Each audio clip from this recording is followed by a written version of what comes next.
Hi guys, in today's video, I'll be sharing with you 7 tips that I use to improve and maintain my productivity.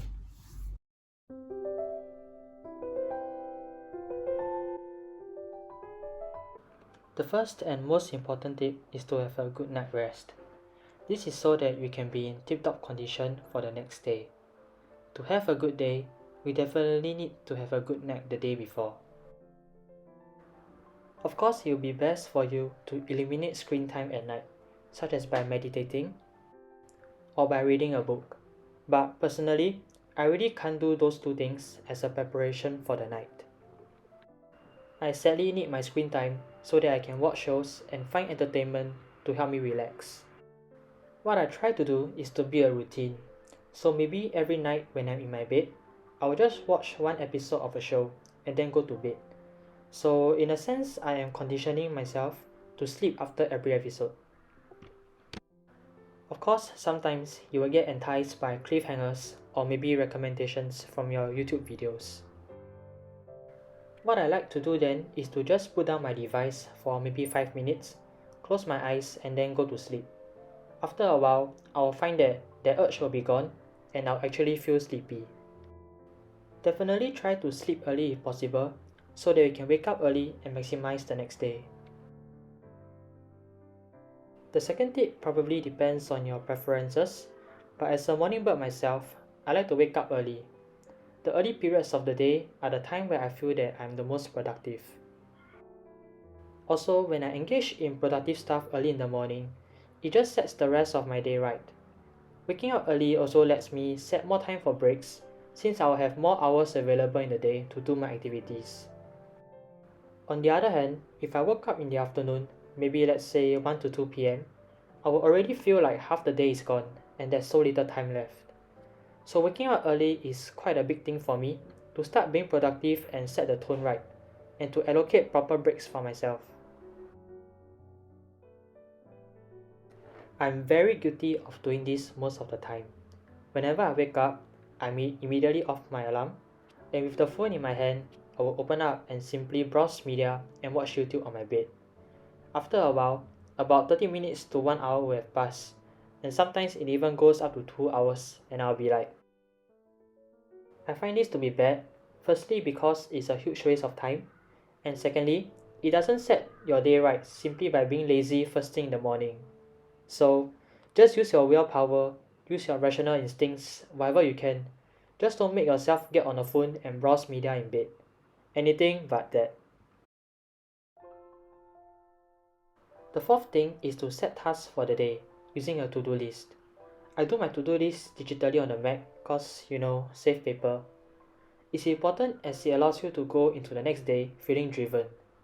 If I go about the next day without a to-do list, I usually feel very lost about what to do and need to depend on my spontaneity to get things done. But with a list, I can track my progress throughout the day and fully kick back and relax when I have accomplished the things I set out to do. It also feels good to cross out the tasks once you have finished them, and keeps me more motivated to finish the rest of the task. You can do your to-do list the day before or in the morning or whenever. It's completely up to you. So Pavlov's conditioning was like an experiment where I think you condition yourself to have a response depending on the stimuli. Sorry if I didn't explain that very well, but it's like conditioning a pet to expect a treat when it hears a bell. So how I apply this is by using my workspace only for studying purposes. It's not my go-to spot for entertainment or gaming, since I'll usually use my PC in the living room when I want to game. I find that this is very useful since my mind will automatically associate this area with studying. If let's say I were to study in an area where I usually do gaming, there's this sort of brain disconnection because I'm not expecting myself to do work there. By having a spot specifically for studying and doing work, I am more driven to do work since I have that doing work mindset. The next thing is to be consistent when it comes to doing work. You shouldn't rely on short bursts of motivation to do your work, because it's very unsustainable and it will get very hard for you to get back into the groove of doing work. It might be hard to do a decent amount of work at the start if you are not used to studying, and that's perfectly fine. Just start out small, maybe 1 to 2 assignments every day, and when you feel comfortable at that level, you can slowly build it up to accomplish more. Use your willpower and discipline to transform doing work into a habit and be consistent at it. A lot of times when we get into the flow of being highly motivated and doing work, we want to accomplish a lot, and I mean a lot.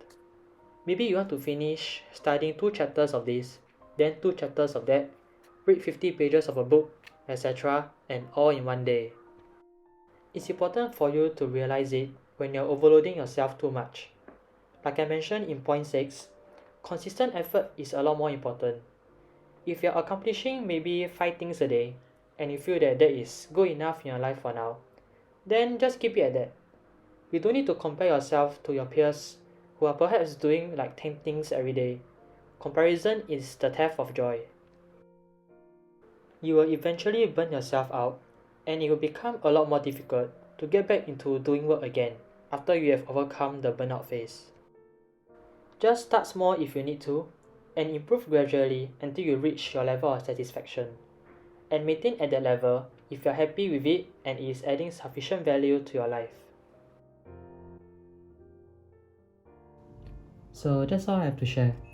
I just want to highlight that for the thing about tips video is that you need to find out what works for you, since obviously everything may not be suitable for your needs. For example, let's say I talk about point 5 about Pavlov's conditioning. Maybe some people would like to switch out their working environments from time to time to have a change of pace. So you yourself are the deciding factor to find out what works for you. Also, I think it will be a great idea to implement these useful tips slowly. So maybe just pick 2 to 3 tips and apply them for now. It's pretty hard for you to search up all the useful tips on the internet and apply them straight into your life. It's kind of like incorporating learning the guitar, piano, ukulele, violin, drums, and all that all at once. You probably can't apply all of them in one go, so just take it easy and just apply the more salient ones first. So that's all. If you found this video useful, do consider leaving a like and subscribe, and I see you in the next one. Have a great day.